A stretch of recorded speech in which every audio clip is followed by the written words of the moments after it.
साथियों, स्वागत है आपका अपने YouTube चैनल हिंदीवादी ज्ञान पर। सीरीज शुरू हो चुका है लोरिकायन से। लोरिकायन यानी लोरिक की वीर गाथा। साथियों, सबसे पहले हम जानेंगे लोरिकायन के नायकों के जन्म की कहानी। इस कड़ी में पहले हम जानेंगे वीर लोरिक के पिता और माता के बारे में। साथियों, कहानी शुरू करने से पहले आपको बताता चलूं कि यह कहानी लोरिकायन महाकाव्य और लोक गाथाओं में प्रचलित मान्यता और लोक गीतों की कहानियों को मिलाकर यह सीरीज बनाया जा रहा है। साथियों, जैसा कि आप जानते हैं कि कुछ पुस्तकें ज्ञानवर्धन करती हैं तो कुछ मनोरंजन। साहित्य न तो इतिहास है और न ही कोरी गप। इतिहास के पात्रों में भी मूल तथ्यों एवं घटनाओं में रोमांच लाने के लिए कुछ रोचकता का मिश्रण कर लिया जाता है, परंतु यह सत्य और ऐतिहासिक है कि मध्ययुगीन भारत में छोटे छोटे अनेक राजा थे और इन राजाओं में खासियत यह थी कि किसी न किसी कारण से इनमें विवाद बना रहता था। कहीं कोई राजा अत्याचारी था और अपने प्रजा पर तरह तरह के अत्याचार करता था, तो वहीं कहीं का राजा अत्यंत न्यायपूर्ण और प्रजा के सुख दुख का ख्याल और ध्यान भी रखता था। मतलब यह कि यहाँ बुरे राजा भी हुए हैं तो अच्छे राजाओं की भी कमी नहीं रही। तो साथियों, मध्य युग के भारत में लाहौर, जो कि अब पाकिस्तान का हिस्सा है, वहां के बिहजागढ़ के पंछी गांव में रम्मन और सम्मन नाम के दो भाइयों का जन्म हुआ था। दोनों भाइयों में गहरा प्रेम था। इनका मुख्य पेशा गोपालन था। यह लोग दूध और दही बेचकर अपना जीवन यापन कर रहे थे। समय के साथ साथ दोनों भाइयों का विवाह हुआ और कुछ समय बाद दोनों भाइयों के यहाँ बच्चों की किलकारियां भी गूंजी। रम्मन को दो पुत्र हुए, जिनका नाम रघुनंदन और जगनंदन रखा गया। छोटे भाई सम्मन को एक पुत्र हुआ, जिसका नाम कुब्बे रखा गया। अब दोनों भाइयों का एक हंसता खिलता परिवार था। समय के साथ साथ दोनों के बच्चे बड़े होने लगे। एक दिन बड़े भाई रम्मन ने अपने छोटे भाई सम्मन को बुलाकर उससे कहा कि अब हमारे बच्चे बड़े हो रहे हैं, तो अब हमें अपनी संपत्ति के बंटवारे के बारे में कुछ विचार करना चाहिए। आज तक हम और तुम जिस तरह से निभाते चले आए हैं, वैसा बच्चों के बड़े होने पर भी निभ जाएगा, यह कहना मुश्किल है। इसलिए मैं सोच रहा था कि संपत्तियों का बंटवारा हो जाना चाहिए। तब छोटे भाई सम्मन ने कहा कि भैया, जैसा आप करना चाहो वैसा कर दीजिए, मुझे कोई आपत्ति नहीं है। तब रम्मन ने कहा कि मेरा विचार यह है कि संपत्तियों में 3 हिस्सा लगाया जाए, क्योंकि 2 मेरे पुत्र हैं और एक तुम्हारा, तो तीनों पुत्रों का बराबर हिस्सा लगा देना चाहिए। मेरी और तुम्हारी तो बीत चुकी है, इसलिए हम आपस में बंटवारा नहीं करेंगे, सिर्फ बच्चों का ही संपत्ति में बंटवारा होगा। इस पर सम्मन ने कहा कि यह कैसे हो सकता है, यह तो गलत होगा। होना तो यह चाहिए कि पहले मेरा और आपका बंटवारा हो, फिर पिता के हिस्से में जो संपत्ति आएगी उस संपत्ति पर उसके पुत्र का अधिकार होगा। यही उचित और सामाजिक न्याय होगा। इन्हीं विपरीत विचारों से दोनों भाइयों में खटास पैदा हो गया। साथियों, कहा जाता है कि भाई को भाई का दुश्मन बना देती है जरजोरू जमीन। इतने समय से जो भाई आपस में प्रेम से रह रहे थे, अब उनके बीच विवाद ने जन्म ले लिया था। अब धीरे धीरे दोनों भाइयों में कहासुनी बढ़ने लगी। छोटे भाई सम्मन का पुत्र कुब्बे गायों को चराने के लिए जंगल ले जाता था। एक दिन दोनों भाइयों में संपत्ति को लेकर विवाद चल ही रहा था कि तभी कुब्बे गायों को लेकर आ गया। तब कुब्बे ने देखा कि उसके पिता और चाचा आपस में संपत्ति को लेकर विवाद कर रहे थे। रम्मन सम्मन को समझाने की कोशिश कर रहा था, लेकिन सम्मन मानने को तैयार नहीं था। कुछ देर विवाद होने के बाद मामला शांत हुआ। तब कुब्बे ने सोचा कि मेरे पिता मेरे लिए अपने बड़े भाई से संपत्ति के लिए विवाद कर रहे हैं। दोनों भाइयों में इतने गहरे प्रेम के बावजूद संपत्ति को लेकर विवाद हो गया। कहीं ना कहीं इसका कारण मैं ही हूँ। अगर मैं नहीं होता तो मेरे पिता संपत्ति के लिए अपने बड़े भाई से झगड़ा नहीं करते। कहीं ना कहीं इस झगड़े की मुख्य वजह मैं हूँ। इसलिए अगर मैं ही यह घर छोड़कर चला जाऊं तो मुमकिन है कि दोनों भाइयों का विवाद भी खत्म हो जाएगा। यह बात कुब्बे के दिल में समा गई। आखिरकार कुब्बे ने यह निर्णय किया कि अब वह खुद यह घर छोड़कर चला जाएगा। उसके बाद दूसरे दिन कुब्बे गायों को लेकर चराने के लिए जंगल में गया तो वह वापस अपने घर नहीं आया। जंगल में अपने गायों के साथ बहुत दूर निकल गया। वह गायों को चराता और उनके दूध बेचकर अपना जीवन यापन करने लगा। कुछ दिन ऐसे ही बीत गए, परंतु कहा जाता है कि भगवान ने जो लिख दिया है वह किसी के टाले नहीं टलता। कुब्बे को जंगल में रहते हुए कुछ ही दिन बीता था कि एक दिन बहुत भयंकर तूफान आया। वह तूफान पश्चिम से आया था और इतना भयंकर था कि सारी गायें पूरब की तरफ भागने लगी। उनके पीछे पीछे कुब्बे भी लग गया। उसने बहुत कोशिश की अपने गायों को रोकने की, परंतु वह गायों को रोक नहीं पाया और सभी गायें उसकी आंखों से ओझल हो गईं। तूफान थमने के बाद कुब्बे ने अपने गायों की तलाश शुरू की। गायों की तलाश करते करते वह काफी दूर निकल आया, परंतु उसकी गायें उसे कहीं दिखाई नहीं दी। आखिरकार कुब्बे अपने गायों को खोजते हुए बलिया जिला के गौरागढ़ में पहुंच गया, परंतु वहां पहुंचते पहुंचते कुब्बे को बहुत जोरों की भूख और प्यास लगी थी। फिर वह पानी का तलाश करने लगा। पानी की तलाश करते करते वह कुसुभापुर में पहुंच गया। वहां उसने एक विशाल बरगद का पेड़ देखा और उसके पास ही एक सुंदर सा तालाब दिखा। वह वहीं आराम करने लगा। बरगद की पेड़ की छांव में बैठने से पहले उसने पेड़ की गिरी हुई पकड़ी उठाकर खाई और तालाब से पानी पिया। फिर वह उसी पेड़ के नीचे आराम करने लगा और उसी पेड़ के नीचे ठंडी हवाओं में थकान के कारण गहरी नींद में पहुंच गया। फिर कब रात हुई और कब सवेरा हुआ उसे कुछ भी पता नहीं चला। जब उसकी नींद खुली तो सुबह हो चुकी थी। तालाब का पानी सूरज की किरणों से चमक रहा था। बहुत ही मनोहर दृश्य था उस तालाब का। वह उठकर बैठा तो उसे पास ही एक बड़ा सा महल दिखाई दिया। फिर वह सोचने लगा कि जरूर यह किसी राजा का महल होगा। अगर यहाँ मुझे कोई काम मिल जाए और मेरी रोजी रोटी का जुगाड़ बन जाए तो यहीं मैं अपना पूरा जीवन गुजार दूंगा। फिर वह वहीं तालाब के आसपास रहने लगा। अब वह पीपल की छांव के नीचे आराम करता और पीपल की पेड़ की पकड़ी बीनकर खाता और तालाब का पानी पीकर अपनी प्यास बुझाता। इसी तरह रहते हुए उसे 3-4 दिन बीत गए। उसकी इस हरकत को राजा सहदेव अपने महल से देख रहे थे। जब 3-4 दिन बीत गया तब राजा सहदेव ने अपने एक सैनिक को बुलवाया और उससे कहा कि यह तालाब पर जो लड़का है उसे 3-4 दिनों से मैं देख रहा हूँ। बरगद के पेड़ से गिरी पकड़ी बीन कर खा रहा है और वहीं पर रह रहा है। तुम उसे बुला कर लाओ। राजा ने अपने सैनिक भेजकर उसे बुलवाया। जब सैनिक कुब्बे को लेकर राजा के पास पहुंचा तब राजा सहदेव ने उससे पूछा कि कौन हो तुम और कहां से आए हो। तब कुब्बे ने राजा सहदेव को अपने बारे में बताया कि मैं विरजागढ़ पंछी गांव से आया हूं। मैं अपनी गायों को चरा रहा था, तभी जोरदार आंधी चली जिसमें मेरी गायें कहां चली गईं मुझे पता नहीं चला और उन्हीं गायों को ढूंढते हुए मैं यहां पर पहुंच गया।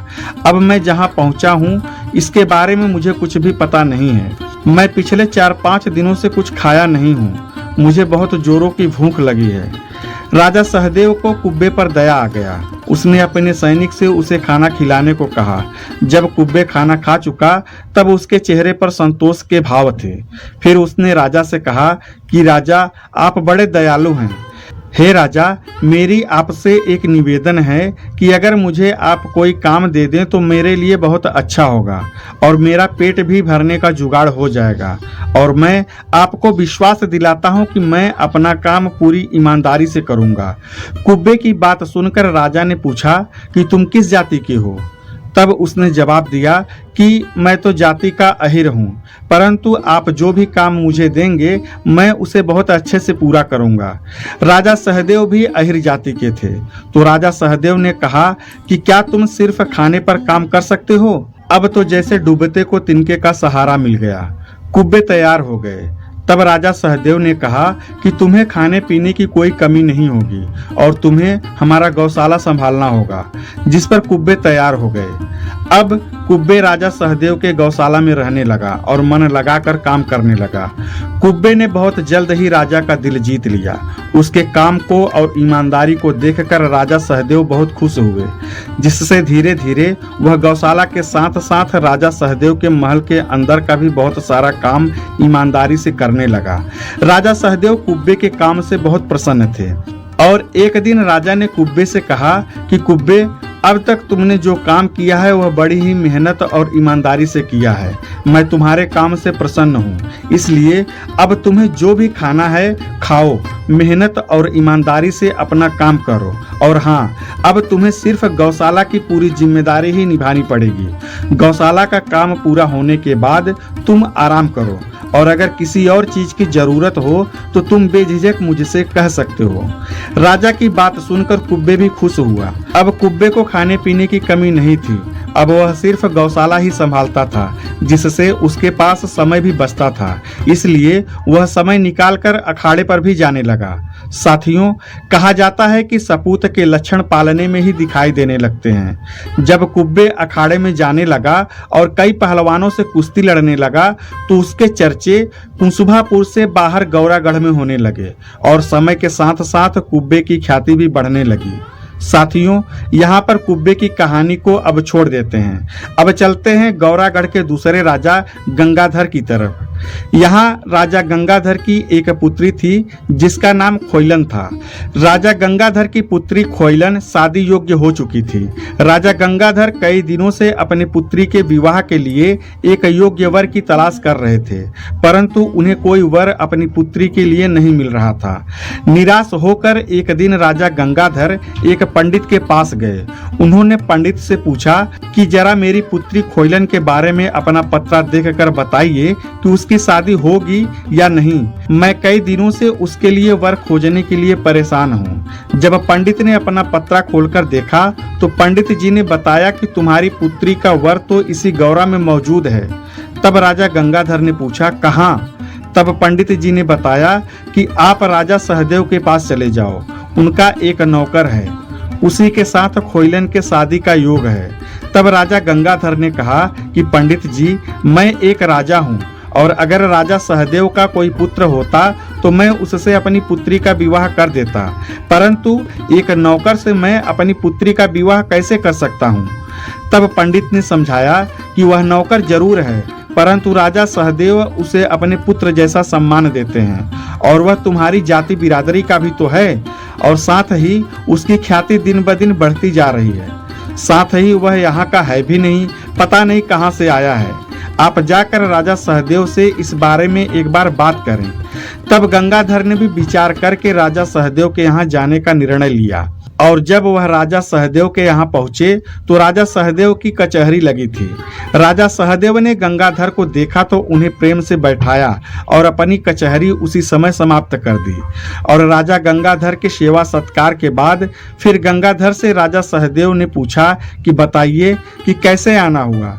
तब गंगाधर ने अपने आने का कारण बताया कि उनकी पुत्री विवाह के योग्य हो गई है और वह यहाँ पर अपनी पुत्री के विवाह के लिए आए हैं। इस पर राजा सहदेव ने जवाब दिया कि मेरा कोई पुत्र विवाह करने योग्य नहीं है, फिर आप हमसे क्या चाहते हैं। तब गंगाधर ने बताया कि आपका एक नौकर है कुब्बे, क्या आप उसका विवाह करना चाहेंगे।